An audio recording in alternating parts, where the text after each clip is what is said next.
All right, everyone. Hillary Clinton is definitely insane. Like, she's actually showing signs of literal insanity these days. Not just, hey, she's saying off-the-wall shit, but it's getting more off-the-wall over time. For a while there, it was a never-ending slew. In the wake of the 2016 election, for almost a year, there was at least a video a week I had to make, sometimes like 2 or 3, on nutty things that she had said. Like when she was blaming the hashtag resist sort of pink hat wears, she was like, well, I wish they had showed up this much on election day. Now look at them protest. They should have showed up to vote. Yes, the people who are willing to protest and put on ridiculous looking pussy hats are the ones that stayed home and didn't vote for you, Miss Hillary. Or she blamed like the DNC for her problems. Oh, they didn't help me at all. I was on my own. I had to fundraise and campaign at the same time. Oh my God. And her schedule's like basically empty every other week. She blamed everyone for her faults except for herself. Also, everyone that works with the Clintons, they're always at hazard for killing themselves by shooting themselves 5 or 6 times in the back of the head, or or putting on concrete shoes and going for a dive in their swimming pool. It's amazing how that always works. So they say, hey, I worked for the Clintons for 5 years. What am I going to do today? I'm going to make toast in the bathtub. Whoops, I dropped it. It happens all the time.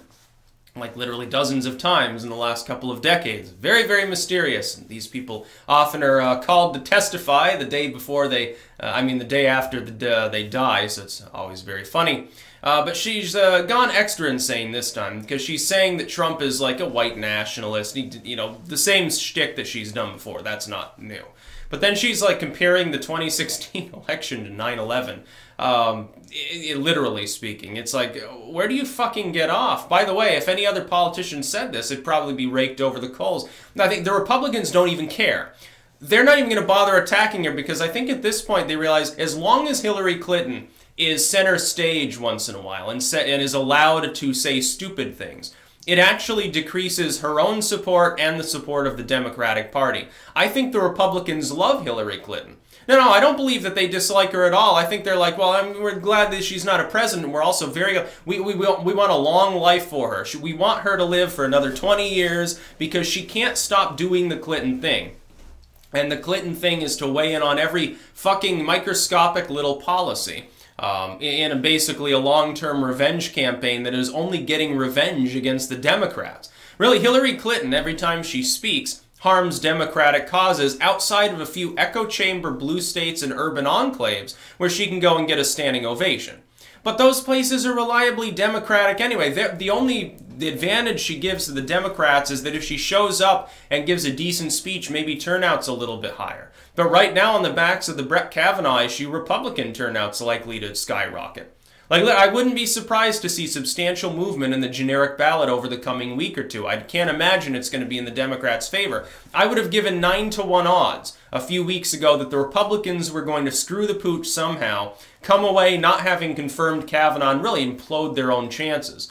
The Trump fans, they'd be like totally energized. But anyone Trump didn't tell him to vote for explicitly, and he's not going to stump for him in areas that he's not popular in because they wouldn't ask him to and he wouldn't want to take time out of his schedule, everyone else would be taking a major hit. Like half the party would be sitting there withering. Instead, it looks like the Democrats, through a combination of people like Avenatti and Michael Moore and Schumer and all these people infighting a bit, trying to blame one another, who's wrong and who's right, whose strategy was best. Hillary Clinton being the opportunist she always is. She can't stop weighing in. Michael Moore doing the same thing, by the way. They're weighing in because they're opportunistic. They want their name back in the news. They want a donation. They want a book sale. Just go see my fucking stupid-ass, fat-ass movie. Stuff like that. What ends up happening is that the opportunists come out. They don't really care about the party. They don't really care about liberal causes. Like Michael Moore is not really a liberal anymore. He's not exactly working class hero, if you know what I mean. Hillary Clinton, she's like, well, you know, I was that dirt floor farm girl, and I grew up in among normal people just like you. It's just that now I'm special because I'm Hillary Clinton, and I've got, you know, basically $100 million in slush funds. What happens is they come out and they don't really give a fuck about, you know, the liberal causes of the party. So they just sit there and they basically shit themselves and throw their shit around and try to get attention. It's very amusing, and the Republicans are very happy when it happens. The Democrats were happy like when Sarah Palin used to weigh in on stuff. She's been pretty much silent other than she shit posts on Twitter sometimes. But she would say off-the-wall goofy shit. And it was like always a cheap talking point. It's like not running for office, not in office, not official in any capacity within a party, but still held up as a standard of it. The Republicans can basically run against Hillary Clinton right now, and they love it. They're running against Chuck Schumer to an extent now too, especially in the wake of his stupidity after the FBI investigation wrapped up. He's like, well, it wasn't expansive enough. What's most damning is what's not in it, because he wanted to sit there and investigate it over and over until they got the result that they wanted.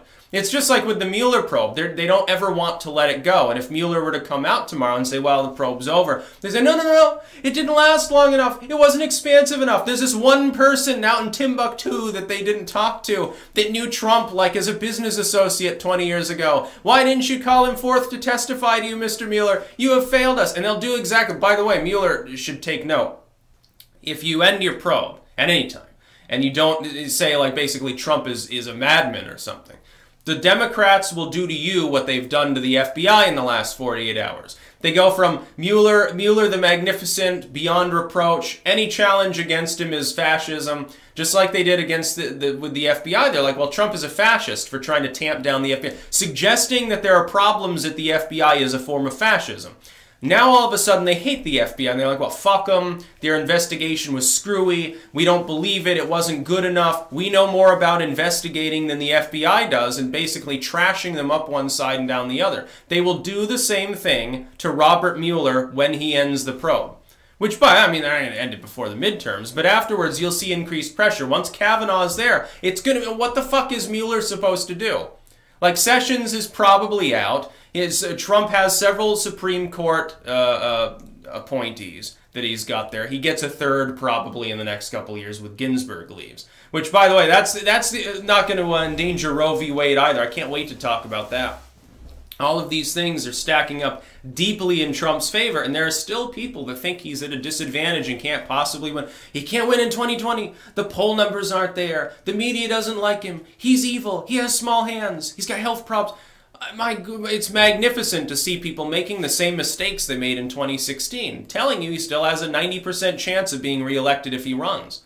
As of right now, there's no significant opposition. Which Democrat's going to go up against him who's not ineligible? Clinton can't do it. She's too old. Biden's too old. Clinton, by the way, has already lost twice. Biden has already lost once. John Kerry lost. He's aged. He's, I think, a couple years older than Trump. He's Biden's age, I think. Come on. Then there are a few people that are like too young, too inexperienced, and Gillibrand's the only one. Gillibrand and a few of these other people are maneuvering for it. Cory Booker definitely. He'll never be president. Cory Booker can't win.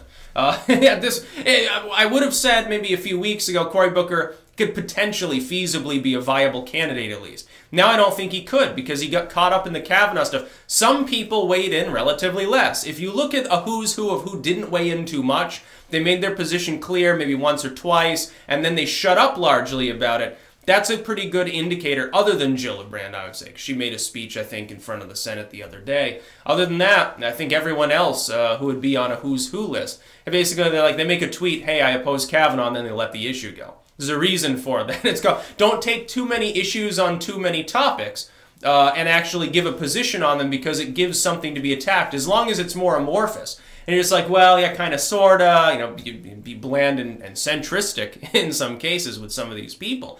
It can't be attacked. Nobody can attack your position because you haven't solidified it. It's like gelatinous in nature. That's about all. Peace out.